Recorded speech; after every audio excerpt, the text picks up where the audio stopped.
अस्सलाम वालेकुम बच्चों, आज की हमारी क्लास 6 है। हम यूनिट कर रहे हैं फैक्टर्स एंड मल्टीपल्स। सब्जेक्ट हमारा मैथ है और आज की हमारी एक्सरसाइज है 3.3। क्वेश्चन नंबर 1 है express the following factor by using the index notation. तो बच्चों हमने नोटेशंस को डिफ़ाइन करना है कि नोटेशंस क्या होती हैं। ठीक है, तो हम ये देखें हमारे पास है क्वेश्चन नंबर 1। इसमें आपको देखें 13 13 एंड 13। ठीक है, ये दिया हुआ है, मतलब आप देखिए बार बार 13 मल्टीप्लाई बाय 13 मल्टीप्लाई बाय 13। तो आपने इसको इंडेक्स नोटेशन में लिखना है। तो इंडेक्स नोटेशन में आप क्या करेंगे, आप यहाँ पर राइट करेंगे इंडेक्स नोटेशन कि इसकी पार्ट जो है हम यहाँ लिख देंगे इंडेक्स नोटेशन। ठीक है, इंडेक्स आई का इंडेक्स और एन का नोटेशन इक्वल टू 13 की पावर 3। अब 13 की पावर 3 कैसे आई है बच्चों, ये 13 3 टाइम था, तो मैंने 13 राइट करके इसकी जो पावर है वो 3 कर दी। इसको 13 क्यूब भी कहते हैं क्योंकि 3 जो होते हैं वो क्यूब्स होते हैं। तो हम इस तरह से राइट करेंगे। अब ये देखें, ये 7 है, multiply by 7 multiply by 7 and multiply by 7। हमने इसकी इंडेक्स नोटेशन बनानी है, तो इंडेक्स नोटेशन बनाने के लिए हम सिंपली क्या करेंगे, 7 1 टाइम राइट करके ब्रैकेट लगाएंगे और 7 कितने 4 टाइम है, तो हम यहाँ पे 4 टाइम यहाँ के 7 की पावर 4 राइट कर देंगे। ठीक है, तो 7 की पावर 4 यस। उसके बाद यहाँ पे देखें बच्चों 29 और 29 है, तो 29 2 टाइम है, तो मतलब स्केयर हो गया। हम इंडेक्स नोटेशन में क्या करेंगे, 29 एक बार लिख के ये कितनी बार राइट किया हुआ है, 2 टाइम लिखा हुआ है, तो 29 की पावर 2 राइट कर देंगे, यानी 29 स्केयर। 2 होगा तो स्केयर होगा, 3 होगा तो क्यूब होगा, और ये होगा 7 की पावर 4। ठीक है, उसके बाद ये देखिए बच्चों, यहाँ पर आपने देखना है कि ये 2 मल्टीप्लाई बाय 2 मल्टीप्लाई बाय 2 है। ठीक है, 3 टाइम, और यहाँ मल्टीप्लाई बाय 3 मल्टीप्लाई बाय 3 है 2 टाइम है, और 5 मल्टीप्लाई बाय 5 2 टाइम है। तो हम क्या करेंगे इसका आंसर बनाने के लिए, ये देखें ये 3 टाइम है, तो हम लिखेंगे 2 ब्रैकेट के अंदर और इसकी पावर बना देंगे 3। ठीक है, उसके बाद हम क्या करेंगे, मल्टीप्लाई का साइन लगाएंगे, क्योंकि ये अलग अलग है, मल्टीप्लाई का साइन लगाएंगे, यहाँ 3 राइट करेंगे ब्रैकेट में और इसकी पावर कितनी कर देंगे 2, क्योंकि ये 2 टाइम है, 3 जो है वो 2 टाइम है। और उसके बाद मल्टीप्लाई का फिर साइन लगाएंगे, ये 5 भी 2 टाइम है, तो 5 राइट करेंगे और इसके ऊपर इसकी पावर लगा देंगे 2, यानी ये 5 का स्केयर हो गया, ये 3 का स्केयर हो गया और 2 का क्यूब हो गया। 2 क्यूब है, क्यूब कहते हैं 3 डिजिट्स को। ठीक है, तो अगर उसकी पावर 3 आ रही है तो 2 क्यूब है, 3 स्केयर है और 5 स्केयर है। ठीक है, इस तरह से हमने इनको इकट्ठा करना है, इसको इंडेक्स नोटेशंस कहते हैं। अब ये देखें 7 2 टाइम है, 11 1 टाइम है और 23 2 टाइम है, तो हम क्या करेंगे 7 स्केयर, 7 की पावर मतलब 2 आ गई, मल्टीप्लाई बाय 11, क्योंकि 1 टाइम है तो 11 की पावर 1 आ जाएगी। जितनी बार होगा वो डिजिट उतनी बार जो है हम वो राइट कर देंगे, ये नंबर्स जितनी बार होंगे उतनी बार। अब 23 जो है वो 2 टाइम है, तो 23 एक बार राइट करके ऊपर इसकी पावर जो है वो 2 लगा देंगे इस तरह से। तो ये बच्चों आपके इंडेक्स नोटेशंस हैं, आपने इसको इसी तरह से सॉल्व करना है।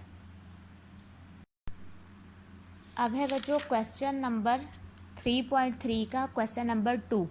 इसको हम बुक पर ही सॉल्व करेंगे। Fill in the boxes to complete the factor tree. ये ट्री बने हुए हैं, हमने इसको इधर ही सॉल्व करना है। ये देखिए उन्होंने क्या किया हुआ है 12 उसकी, ठीक है, 2 ब्रांचेस बनाई हैं इस तरह से, ये ट्री मेथड है। ठीक है, तो आपने 2 का टेबल पढ़ा 6 तक तो 12 हो गया, 2 6 आर 12। अब हमने क्या करना है, ये 2 अगेन नीचे राइट कर लेना है, ये वाला 2 यहाँ आ जाएगा। ठीक है, अब आपने क्या करना है, आपने देखना है 6 का टेबल पूरा आ जाए, तो 2 के टेबल में हम यहाँ राइट करेंगे 2, यहाँ कर देंगे 3, 2 3 आर 6, कि 2 का टेबल हमने 3 तक पढ़ा तो 6 आंसर आ गया। तो ये ट्री मेथड है, इसको सॉल्व करने का मेथड है। अब ये देखिए बच्चों यहाँ 30 है, 30। अब हम यहाँ क्या लगाएं कि 30 कंप्लीट हो जाए। तो यहाँ हम देखें 5 6 आर 30, 5 का टेबल 6 तक पड़ा तो 30 आ गया। अब बच्चों ये देखें, ये वाला 5 अगेन नीचे आ जाएगा एज इट एज, पहला डिजिट एज इट एज नीचे आ जाना है। अब फिर यहाँ 6 है तो हमने देखना है कौन से टेबल में 6 आता है, तो 2 के टेबल में भी 6 आता है और 3 के में भी। तो 2 का टेबल हम पढ़ेंगे 2 3 आर 6, ठीक है। तो 2 3 आर 6, इस तरह से आपने इसको कंप्लीट कर देना है। अब ये है बच्चों 56 हम देखना है। अब यहाँ देखें उन्होंने सारे 2 लगाए हुए हैं। अब हमने देखना है कि 2 का टेबल कहाँ तक पढ़े कि 56 पूरा हो जाए।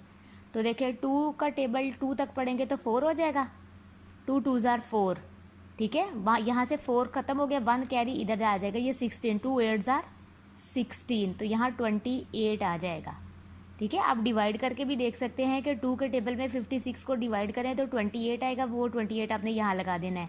अब ये 2 एज इट एज नीचे आ गया। अब हमने 28 ऐसा टेबल पढ़ना है कि 28 पूरा पूरा आ जाए। अब देखिए हम 2 पे फिर दोबारा से 2 1 आर 2, 2 ये नहीं अलग हो गया, 2 1 आर 2 और 2 का टेबल हम 4 तक पढ़ेंगे तो 8 आ जाएगा, 2 4 आर 8, तो 14 यहाँ आ जाएगा। अब ये देखें ये वाला 2 हम यहाँ राइट करेंगे अगेन, क्योंकि हमने जो राइट किया है उसको दोबारा से नीचे भी लाना होता है। ये तो उन्होंने पहले खुद ही ले आए हैं, ठीक है। तो यहाँ पर 2 अगेन राइट कर दिया है। अब ऐसा टेबल पढ़ते हैं कि 14 कंप्लीट हो जाए। तो 2 का टेबल हम 7 तक पढ़ेंगे, 2 7 आर 14। इस तरह से ये आपने ट्री मेथड को कंप्लीट करना है बच्चों। ये आप 4 क्लास में भी ऐसे क्वेश्चन करते रहे हैं, इसलिए ये इस तरह से ये क्वेश्चन नंबर 2 आपने बुक पर ही राइट करना है। अब क्वेश्चन नंबर 3 है, ठीक है, और क्वेश्चन नंबर 4 है। मैं दोनों जो मेथड है एक ही टाइप में समझाऊंगी आपको। वो कहते हैं फाइंड द प्राइम फैक्टर्स को फाइंड करना है of the following numbers by using the division method. इसमें हमने डिवीजन मेथड को यूज़ करना है, ठीक है। और उसके बाद वो कहता है फैक्टराइजेशन द फॉलोइंग नंबर्स, इनकी फैक्टराइजेशन करें इनटू प्राइम फैक्टर में by using the tree method. इसमें ट्री मेथड यूज़ करना है और इसमें डिवीजन मेथड यूज़ करना है। ट्री मेथड आपका ये है और डिवीजन मेथड आपका ये वाला मेथड होगा, ठीक है। तो हम क्वेश्चंस करेंगे, ये दो क्वेश्चन मैं आपको एक ही टाइम में एक ही साथ समझाऊंगी। ये देखिए, अब आप ये देखिए क्या करना है, 98 आपका क्वेश्चन है 98, ये आपका डिवीजन मेथड है, आपने याद रखना है ये आपका डिवीजन मेथड है, ठीक है। तो 98 सबसे पहले 98 है 90। अब हमने एक ऐसा टेबल लेना है जिस पे 98 पूरा पूरा डिवाइड हो जाए। तो सबसे पहले 2 लेंगे, 2 का टेबल 4 तक पढ़ेंगे तो 8 हो जाएगा, 2 4 आर 8, यहाँ से 1 बचेगा इधर आ जाएगा, ये 18 बन जाएगा, और 2 9 आर 18, ठीक है। अब ये देखें इसको कौन से टेबल में पढ़ें, 2 के टेबल में नहीं आएगा, ये डायरेक्ट 7 के टेबल में आएगा क्योंकि ये और किसी टेबल में नहीं जाता। तो हम करेंगे 7 7 आर 49,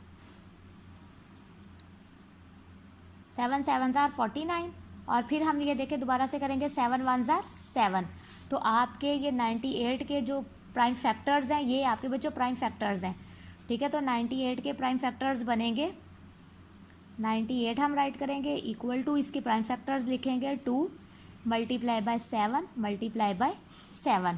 तो ये आपके प्राइम फैक्टर्स बन गए हैं 98 के। अब हमने क्या करना है, देखिए 2 अकेला है, इसको हमने एज इट एज राइट कर लें, यानी 2 की पार जो है वो 1 बनेगी, इसको राइट करने की ज़रूरत नहीं होती, लेकिन मैं आपको सिर्फ समझाने के लिए राइट कर रही हूँ। और मल्टीप्लाई बाय, यहाँ फिर मल्टीप्लाई का साइन लगाएंगे क्योंकि इनके सेंटर्स में मल्टीप्लाई का साइन है।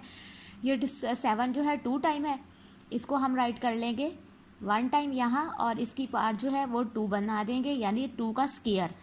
अगर 2 नंबर्स हों तो वो स्केयर होता है, ठीक है। 7 की पार 2 को हम कहेंगे 7 स्केयर, ठीक है, इस तरह से। तो ये बच्चों आपका आंसर हो जाएगा। आपने ये क्वेश्चन अगर डिवीजन मेथड है तो इस तरह से करना है, और अगर आपने इसको ट्री मेथड बनाना है, 98 को आपने ट्री मेथड बनाना है, तो ट्री मेथड में हम क्या करेंगे,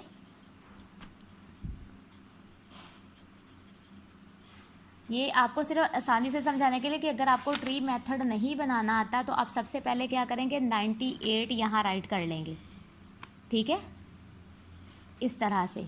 अब 98 आपने राइट कर लिया है, अब देखना है आपने इसकी इस तरह से ब्रांचेस बना लेनी है कि 98 का हमने टेबल पढ़ा, यानी हमने ये जो 2 है ये लेना है, और ये 49 लेना कि हमने 2 का टेबल 49 तक पढ़ा तो 98 आ गया। ठीक है, ये हमारी ब्रांच बन गई कि पहला डिजिट हमने ये लिया है और दूसरा डिजिट हमने ये लिया है। अगर आपको मतलब नहीं डिवाइड करना आ रहा है तो आप पहले डिवीजन मेथड बना लें, वरना आप यही वो 2 का टेबल आप 4 तक पढ़ेंगे तो 8 हो जाएगा और यहाँ 1 आ जाएगा और 2 9 जार 18 हो जाएगा इस तरह से। अब आपने क्या करना है, इसको एज इट एज आपने राइट कर लेना है।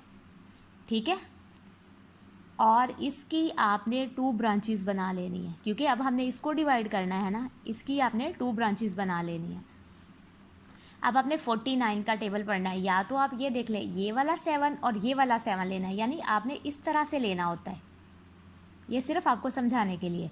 तो आप यहाँ 7, ठीक है, और यहाँ 7 राइट कर दे। बच्चों सेंटर में मल्टीप्लाई के साइंस भी लगाने हैं, क्योंकि हम मल्टीप्लाई कर रहे हैं तो इन सब के दरमियान में मल्टीप्लाई के साइंस लगेंगे इस तरह से। अब ये देखें ये मज़ीद आगे डिवाइड नहीं होता तो यही आपका आंसर आ जाएगा। ठीक है, तो इस तरह से आपने करना है। अब बच्चों आप कहेंगे कि ये वाला 7 कहाँ गया, तो आप इसको मल्टीप्लाई करके देख लें। 2 7 जार 14 और 14 को 7 के साथ आप करेंगे तो 98 आपका आंसर आ जाएगा। ठीक है, तो इस तरह से आपने इनको लेना होता है आखिरी, क्योंकि 7 1 जार 7 है तो उसको लेने की ज़रूरत नहीं, क्योंकि आखिर में तो 1 है, 1 की हम मज़ीद ब्रांचेस नहीं ना बना सकते। ठीक है, ना 7 की मज़ीद ब्रांचेस बनती है, तो ये आपका आंसर हो जाएगा। ये आपका ट्री मेथड है, आपने इस तरह से इन क्वेश्चंस को सॉल्व करना है।